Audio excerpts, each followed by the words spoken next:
Hey, what's going on, guys? If you're watching this now, you're probably watching on replay. Do me a favor and type the word replay down below in the comments because I want to know that you were here.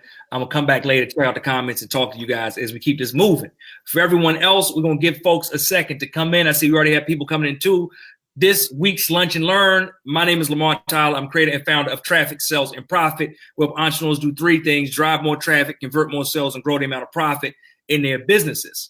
And I'm excited because today we have another very special guest we're going to bring on in just a minute, right, to talk about how he's built, right, a seven-figure business around flashcards.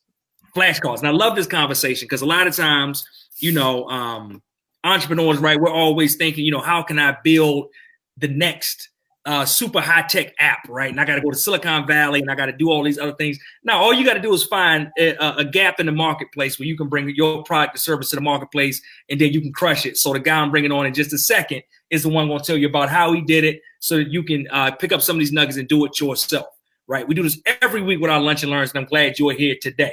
So do me a favor. I already see Angela. I see Angela in the comments. What's going on, ladies? This is what I need you to do. Drop your name, where you're from, and your business down into the comments. Hey, what's up, Deborah Owens in the house? Drop your name, where you're from, and what your business is down in the comments. What's going on, Tiffany? Mastermind fam showing up for support. Thank y'all for showing up. We got Ebony. Thanks, Ebony, for jumping in. Tagging. Yeah, tag your friends. So y'all tagging folks. Make sure you tag your friends, get your biz besties, let them know they don't want to miss this conversation. Share it on your pages. We need as many people in our community to get eyeballs on this talk as possible so we can begin to expand what people think about entrepreneurship. We can expand how you actually monetize your gifts through entrepreneurship, and we can begin to take your business to the next level. What's up, Jacqueline Jeter? Giving shouts to Freddie already. What's up, Jacqueline? Straight out of Epic, right? Everybody went to Epic, know Freddie. If you didn't know Freddie before you got to EpicCon, by the time you left EpicCon, you dang sure knew Freddie by the time you got up out of there. Awesome. I see people coming in. What's up? Brent and Angel from Houston, Master Life and Relationship Coaches. Thanks for joining us.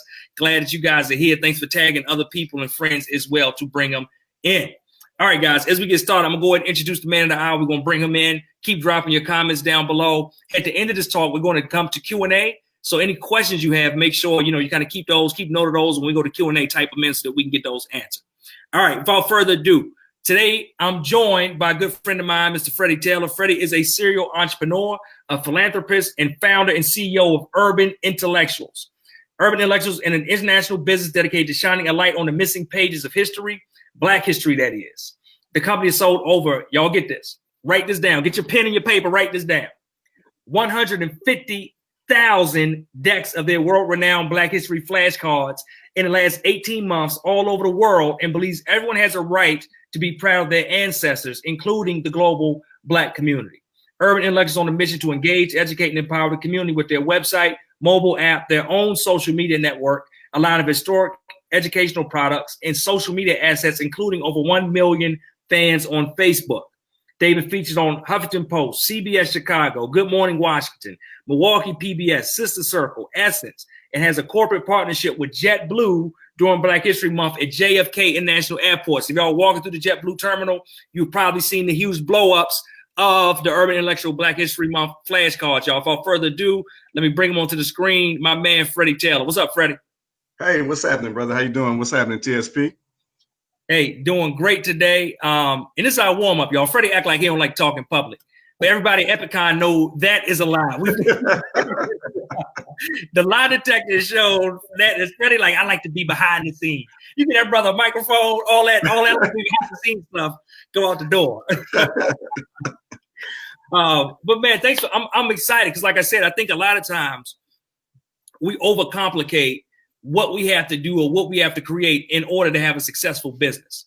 And I love it because at its simplest form, right, I think what you've done is found a gap, right? You found a need, you identified a problem, and you created a solution for the problem, and then boom, they started flying off the shelf. So today let's talk about that a little bit. Let me ask you, right, because Urban Intellectuals is the company. A lot of people know about the flashcards, but they don't really know about like the company or who's behind it or anything like that, right? Like what encouraged you to actually start and found Urban Intellectuals? Well, of course, it's always a long story, but I'll go quickly. So my father and my mother are born in 1935 and 1929. So growing up, I'm like the grandbaby, but I'm not the grandchild. But so they had me later in life. But a lot of the conversations that we used to have would be just crazy different. Just talking about his experiences with this country and with this world. He was, he was an Army vet, so he's been around the world, seen a lot of things. So he just kept history at the forefront of our discussions. And of course, as a kid, I really didn't grasp it. But by the time I got to college, I just started noticing the gaps in the historical information being taught. And then I had children during grad school. So when you get a chance to see the educational system a second time, it's like, wait a minute, this isn't right. I kept, hey, somebody should. And so, one day I became somebody. I love it. So today, right, we're talking about like one component of which Urban Intellectuals has, a bunch of different products. Like I said, you have a Facebook page over 1 million fans. You got a highly trafficked website, different components. But let's talk about the flashcards. Because how did the idea for the flashcards come? Like, how long have you been doing the flashcards? How did that initial idea come up to actually start even creating these Black History flashcards? So I got into internet marketing like maybe 2008, 2009, somewhere in there. But by around 11, to have a product, you need a product. And, I came up with the flashcard ideas back in probably, it must have been about 2013. But I didn't actually execute the ideal until 2017, so I'm kicking myself. I wish I would have done it a lot sooner. But I studied with flashcards when I was in college, and I know that they work. And, we were trying to effectively give our market what they needed or what they wanted. So I thought that this might be something that will work. Hey, so yeah, so all right, so that's great. I love that, right? I don't love the fact, Freddie, that you wasted 4 years of money. We could have been doing this. Man. Back when the organic reach was really popping, it could have been crazy. I'm not sure if I ever knew that part of the story. That might be conversation for the after party at TSP Live. Talk about I already smoked them first years, the first years of the flashcards away. Yeah, all right, so you create the cards. Was there instant, like, did the cards instantly blow up? Did they instantly take off? Like, did you know they were a success, or were they sitting in your garage somewhere for the first 2 years? Like, tell us about like when you got the idea, you launched it. What happened next? Man, it all happened kind of fast when I decided to go at it. It was about February or March of 17, somewhere in there. Like, we actually went to print, and the cards got closer and closer, and we started pre-selling in May. And like, I ordered 500 decks of flashcards, right? We just ponied up our little money and was like, hey, we're going to make this investment. And man, those 500 decks must have flew. They went immediately. It must have been a day or two before they were all gone. They were sold out. Now they haven't even landed yet. So then I reordered 2,000 more. And like by the weekend, like all of those were gone. So then we ordered 10,000, and like, it just kept snowballing. And but it was almost immediate. Like, we always talk about finding the right product market fit. Like, it was an immediate sign that this was it. Ran hard and fast. All right. So that right there is good, because let's talk about a few things, right? For one, I love the fact that y'all didn't order like 5,000 or 20,000. You ordered 500, like just enough to like, let's validate whether this actually works, whether people are interested or not. And then the thing I love about it is once you sold the 500, because there's people out there that'll sell a 500, but then they get stuck and they like, what's the next? Like, what should I do next? So Sam basically said, all right, we did 500. Like, let's see if we can get to 1,000 to 10,000 and keep moving. And y'all just kind of took off from there. Is that kind of how it felt, or, how'd that go? Yeah, that was exactly it. It's funny because when the 500, for a second, I thought, hey, maybe we should turn off sales. And then something hit me like, don't be stupid. I mean, you're pre-ordering them anyway. So just let them know that it'd be an extended period of time before they receive their goods. And once we did that, that was, that calmed down the emails. Where's my product? So you kind of give the expectation of delivery, and people, I mean, they responded well. They waited, and they got them. And they were happy. But yeah, we definitely, as soon as they sold out, I was like, yeah, come on, let's keep ordering. And we just kept running. So, all right, y'all are ordering this stuff. At what point did you stop, or you and the team stop and realize and say, oh crap, we could build a 7-figure business based off of these? Because I'm sure even with the first 500 sold, 500 don't equate to, like seven-figure years, right? So like at what point did you really get the vision of how big these cards could be? Man, I think when we did after we did like a 20,000 deck order, we were like, man, they are like really flying. Like, so you just wonder like, how long can this keep going? But then we placed the order for the 100,000 and, at that point we were like, okay, we can make some real money with flashcards. Like who would have ever known flashcards would sell that like. Let me ask you this: in the first kind of stage of that growth, right? Let's talk about run up to the first $1 million gross that you made. What would you say were like some key things that y'all did or that you found that allowed you to kind of grow or allowed the business to kind of flourish? I think one of the most important things is keeping money for inventory on deck. So if you got a business that you're constantly turning over the inventory, like it is imperative that out of every sale you pull a portion of that out. So like I know our costs for the flashcards, so we mark them up almost 4 times. So every time there's a deck of cards sold, 4 times what it cost me to get the flashcards is pulled out and put into a separate account. Thanks to Profit First, I know to have my inventory accounts set aside. So our inventory is always flush with cash, which is, interesting when you get, as you start making sales, people are calling you trying to loan you money. And it's like, I don't need no cash B. this is all cash business, So we really keep that stock because you gotta separate the money because if it's in the account, you'll end up spending it.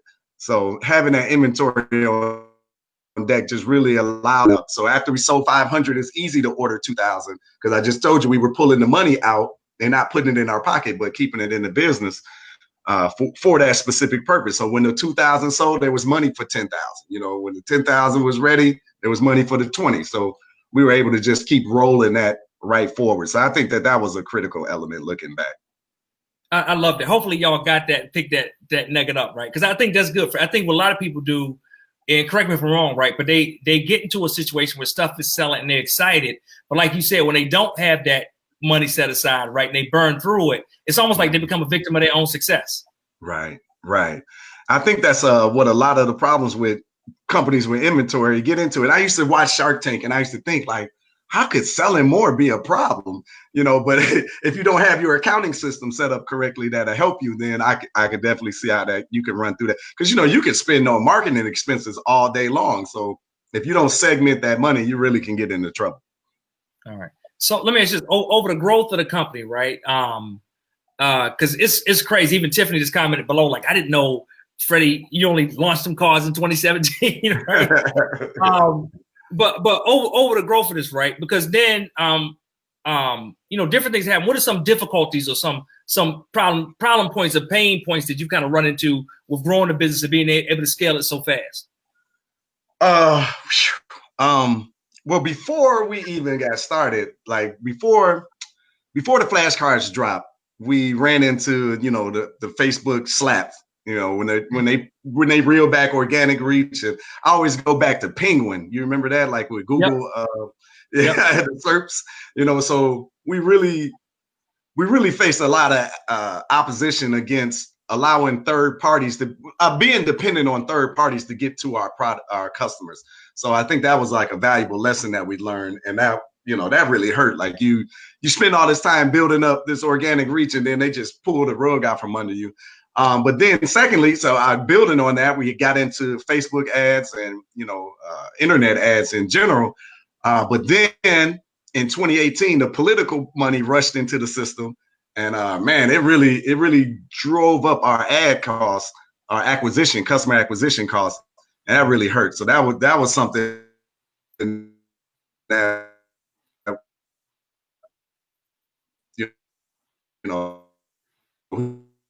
we clearly have to learn to stick with online ads.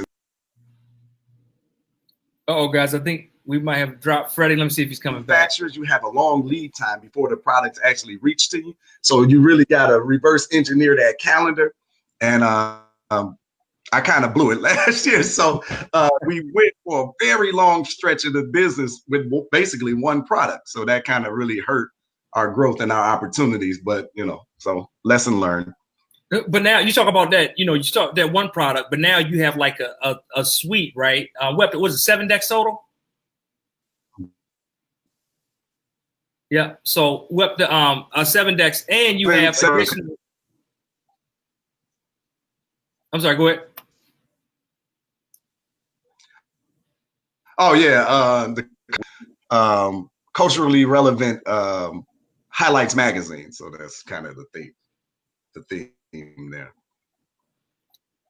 All right, I love it. So let me ask you this, because a lot of people think that a lot of people advise people against like low ticket products, right? And it's definitely reasons why, right? But you can, and you flourish, right, with a low ticket product. Have there been any upsides to you for having like a low ticket product, or anything you've kind of learned along the way of the process? Or, if somebody else said, all right, I got this $10 thing, this $20 thing, this $30 thing, should I do it, or should I just totally scrap that and do something bigger? What would you kind of say to a person like that? I think you can make it with low ticket items. You really just got to be prepared for the hustle. But, having something that's a low ticket item makes it really easy for people to purchase. So there's kind of a no-brainer aspect, especially if you have the right product market fit. And then there are a lot of things that you could do with that, like leading them into your upsell funnels, or giving them away as during a free offer, or what do we call it? The loss leader? Is that what you call it? Come on. Yeah, exactly. Yep. Loss leader. I'm a perennial C student, brother, but I'm a hustler. So don't hold me to the terms. I know how to get it done. But there's a lot of things that you could do with a low cost item that you can't necessarily do with a higher ticket item. So I think it's important to take advantage of those if you find yourself in that offering. And then also you can bundle them together and create a higher ticket item, which is something you've been preaching to me for a while. Took me a minute to get my products together, but I'm ready for it now. All right, awesome. Hey, Freddie, I got a question for you. Hey, before I do, real quick, guys, if you're just joining, my name is Lamar Tyler, creator and founder of Traffic, Sales, and Profit. Here today with another TSP Lunch and Learn. Today we're talking with my guy, Freddie Taylor, CEO of Urban Intellectuals, about how he built a 7-figure business around Black History flashcards. And if you're just joining, we do this every week, right? And it's a great conversation. Make sure you tag your friends. Make sure you share this on your page. Other people need to see this conversation so we can grow more businesses just like Freddie's and just like yours. All right. Freddie, let me ask you this, right? So 2017, you launched the product. You got it out there. Now you have multiple decks of the cards. Now you have the coloring books. Now you have the Sankofa Club with a recurring membership model, all these different things. If you could go back to the beginning of we're not even going to talk about 2014. I already know what you would have done different then. Just go back to 2017. what would you do differently if this is Freddie starting in 2017, right before you drop that first deck, if anything? Definitely, I would have taken more advantage of interactions with our customers. Like, we had a prime opportunity to grab their videos, their testimonials, their feedback. I really drug my feet on that. People want to see individuals that look like them, that are in their similar situation, having success with your products. And our customers were going crazy, posting it all over the place. And we just did a poor job of capturing that and then utilizing that into our marketing.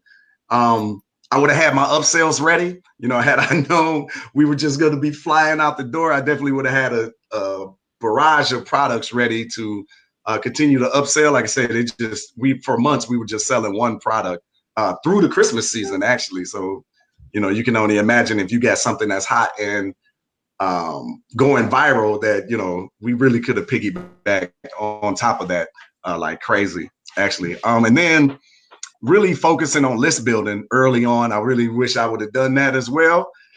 Because, depending on the third party platforms like Facebook, they're always changing things. So you definitely want to own your list. So the money's still in the list. It seems hard. It seems hard to believe in 2019, but it really is. Like, you really can get up, send out an email, and make money every morning. Depending on if you built your community properly and they know, like, trust. Yeah, and I would have reached out and did more collaborations early. We kind of operated in a silo for a long, long time. And the more I get around the mastermind members and other people, I just start to learn that people are really growing through partnerships. I love it. I love it, y'all. So look, right, if you got questions, go ahead and drop them in, guys. We set aside time to make sure we get your questions answered. We're about to go to questions and Q&A now. So do me a favor, drop your questions down to the comment section. Hey, right before we do, I do want to mention, we asked Freddie, we twisted his arm, and he came with a special deal and a special offer for you guys. So Freddie, you told me you got something special for our crowd, right? Yes. You got the link. I believe you're going to drop it in the comments, but I definitely want every home in America. We want to be the new Encyclopedia Britannica, right? Scaled down version anyway, in every home across the country. So we definitely want to be in yours. So we're offering today a free deck of Black History flashcards. All right, y'all. Get your free deck. You're saying, what's these cards he's talking about? This is your chance to get the free deck. My team is about to drop the link down in the comments below, and you guys will be able to get a hold of them so that you can see them for yourself. You can share them with your kids, share them with your family, share them with your, we got teachers, right? Share them with the teachers. Give something to the teachers so they can share them with the kids. Or if you're a teacher yourself, make sure you buy, 20 decks, right? Do what you got to do, guys. Get your hands on these decks. All right, so we got there's some good questions in here already, Freddie. Tiffany, right? What's up, Tiffany? Shout out to Tiffany's in the mastermind. What it said, what changed to where you were able to begin to implement your ideas so quickly, right? And this is an inside thing, right? Inside the mastermind, Freddie's known as Action Jackson, Mr. Carl Weathers himself. So he's always pulling the trigger, right? He gets the shot off every time. So Tiffany said, what changed to implement your ideas so quickly? Was it the immediate win from the flashcards, or was it something else? I think I've always been an implementer. Before the flashcards, I take action. So I'm going to give it a shot. But like the flashcard example, I didn't order 5,000 up front. I didn't order 50,000 flashcards. I ordered 500. So if I take the shot, it's a calculated risk. And if it missed, it missed. If it hit, okay, then I'm going to shoot again. I'm going to shoot at that same way. I'm going to try it again. I might grow a little bit more. But I guess I just understand that you got to take the shot. Like it's no use in continuously learning and not putting it into any sort of action. So that's just been like a mindset of mine for a long time. I guess other than creating the flashcards in 13, 14, I just really didn't think it was going to work, to be honest with you. I wish I would have took a calculated risk then, but whatever. Yeah, so now that we've had a little bit of success and people know the brand and we got like a team and, I got VAs working with us, it's kind of easy to implement. So I think the mastermind thing, I do a lot of the work myself. I don't. The team does. All right. What's up, Randall? Randall Barnes, right? Randall. Randall said, do you feel as if the audience that was previously built for Urban Intellectuals media platform helped with sales, or were the ads you ran more effective in generating leads? Okay. So what's happening, Randall? Randall knows a little bit more about the business than I've said. So prior to moving into flashcards and moving into the educational product direction, we were basically a media company broadcasting Black history, culture, and excellence, which is kind of still something that we do, but we just got a more of a focus now on the products. So I definitely think that the audience was a tremendous part of the growth of the company, because that was the initial base that let us know that there was the correct product market fit. Because those first 500 sales, we didn't have to run any ads. That was just done organically through the audience, getting behind what we were doing, loving what we're doing, and sharing everything with their people and tagging people, wanting everyone else to get involved with it. So I think the fact that the community knew, liked, and trusted us was, everything. Now, Facebook ads definitely helped. Now that spread the message far and wide, but we didn't start implementing ads until probably well into decks were sold after the initial 500, probably running into that 10,000 actually. So I definitely think the community was the base. All right. Awesome. All right. And Randall had a follow-up question. He said, how do you move established followers and fans into actual customers? That's a good one, Randall. When I fully figure that out, I'll let you know. But I think you got to just keep testing ideas and trying different things. Like I think a lot of times entrepreneurs are always looking for the magic bullet, the silver bullet. Like there's no real particular silver bullet. You gotta build that audience. You got to nurture that audience. You got to make sure that they know, like, and trust you. And then as long as your product or your service fulfills their needs, I mean, they'll buy it. Like most people are going broke. Like this is not like it's not that this is great, but it's just the truth. Most money that they make every single month, they spend. So the question is, why aren't they spending it with you? And if they're not, they just must not need what you got, or you're not positioning it properly, or they don't trust you. It's something along that nature. So you just got to find that right fit and that right. Sometimes it might even be switching audiences, so if you can find it, they will spend their money with you. That's a promise. There we go. Tammy Berkeley said, nice, really enjoyed meeting you at EpicCon. LaShonda DeBrew, what's up, LaShonda? LaShonda said, thanks, Freddie. Let me go. Dr. Hold on, what's going on? She said, hi, Freddie. I met you along with Dr. Zakia in Detroit in August of 2018 at the Natural Hair Expo. We love your cards and the book we got from you. Got the coloring book. Awesome. I didn't know y'all had met before. When I left EpicCon, I went to Momentum in Medicine, and that's who I was with. Dr. Hold on, Dr. Zakia, right? They're my peoples too, so I love it. Angel said, do you see yourself creating any other categories of flashcards in the future?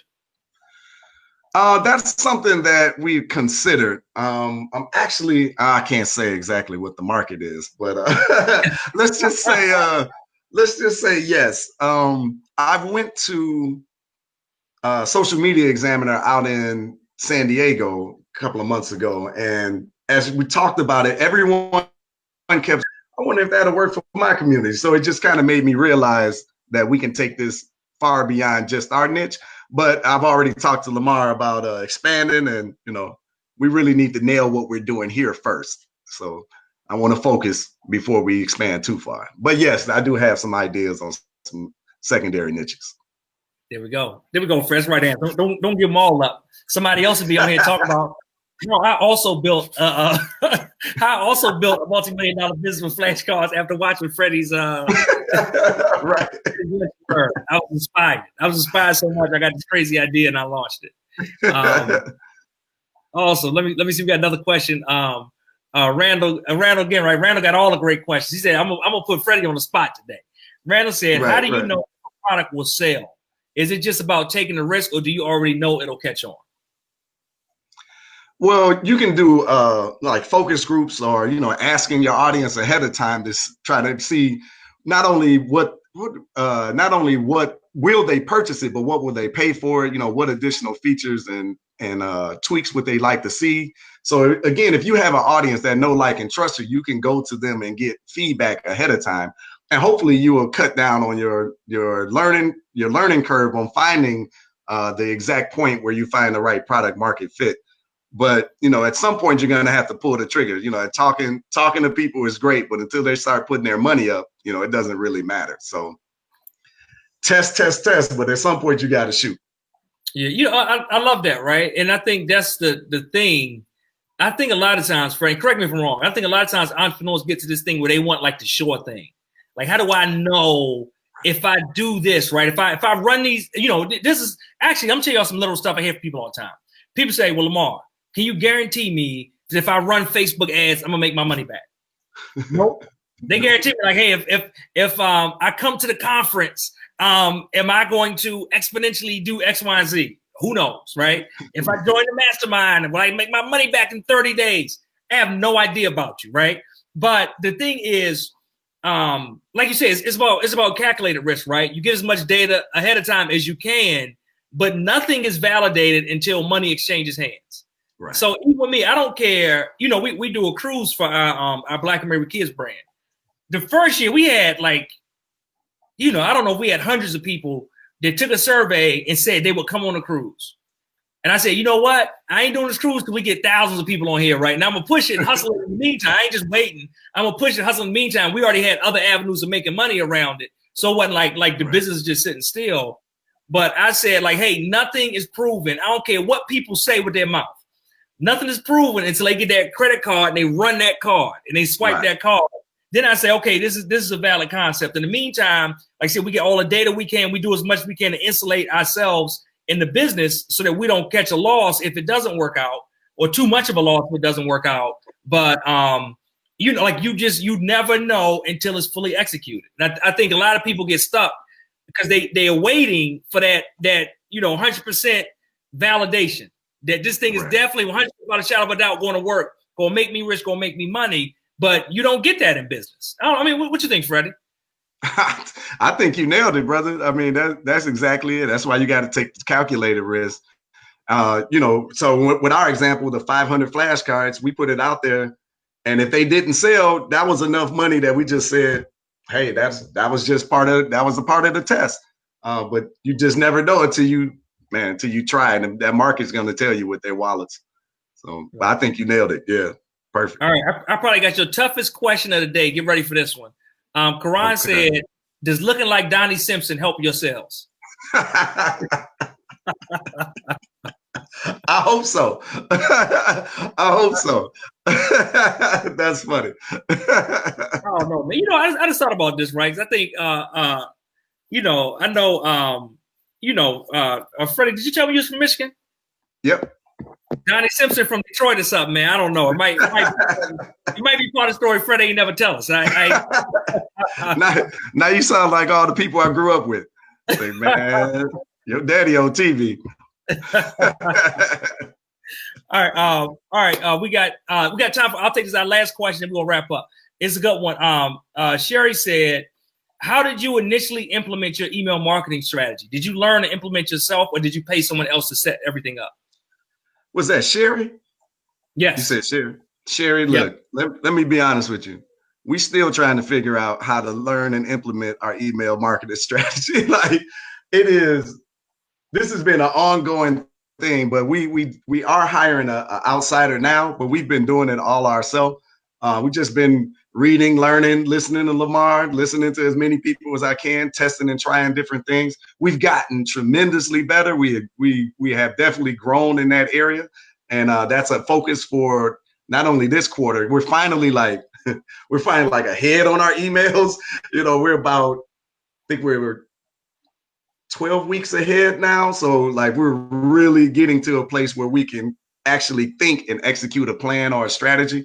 I think my advice to you, if this is your quandary, is you got to get ahead before you can even slow down and think. Because if every day you're just writing emails, like they're going to fall through the crack, it's going to be rushed. Nothing is ever going to be coherent as far as your strategy. So you got to get ahead with the emails written out over time.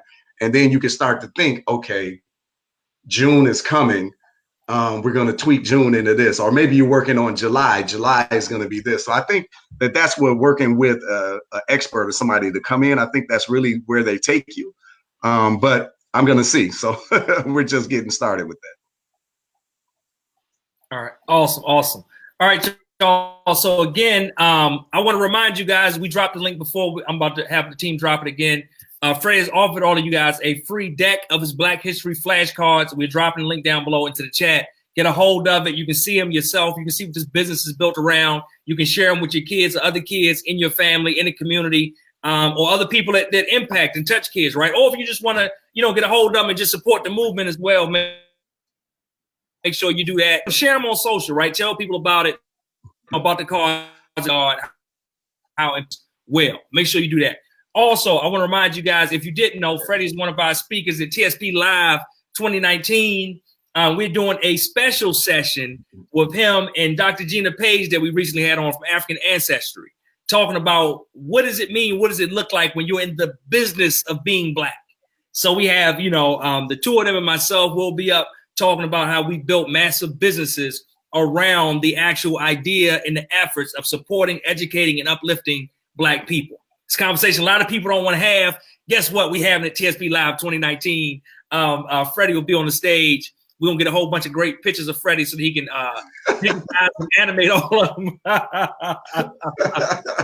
Please do. Don't fall for this whole, I don't like to be on stage. I like to be in the background. You done pulled me out, man. You pulled me out front. So y'all make sure you at TSP Live. Hey, the hotel room block, I got word last week is over 91%. So it goes up about 3, 4, 5% every week. So we can close to selling that out. The conference tickets are moving. The conference is getting closer towards a sellout within the next few weeks. So make sure you're in the spot. You not want to miss information like we're giving in Lunch and Learns. These same people at TSP Live, but the information is 100 times deeper when we dig into the nuts and bolts and how that we just can't do in this 30 minutes of Lunch and Learn. So again, thank all you guys for watching. Freddie, any last words for the people? Take action, people. There we go. That's all you got to do. Hey, I will say, Sharice Pugh said she wants Freddie to do a hardcore, just shoot the shot mindset session, right? So I don't know, Freddie. In one of the night sessions at TSP, we might need to pull you up, maybe pull Coach P up, and maybe we talk about what it looked like when you didn't shoot that shot. Stop dribbling. We say in the mastermind, stop dribbling. Stop dribbling. I'm all for it. I'm all for it. Any more stage time I can get. Now I like it. You got to do that as long as you get out of there in time for the after party. I don't want to messing with the. Stay focused, man. Let's stay focused. After. All right, y'all. Freddie, I appreciate it, man. All right, everybody, thanks for joining. We will see you next week. When we come back next week, May 21st. Check this out. We got 14-year-old vegan chef Shyla Chef stepping into the building, talking about how she has blown up stores, online, everything with her ginger-based lemonade. Freddie, you know Shyla Chef is a beast. They don't want to miss it. She got next. Y'all got to check her out.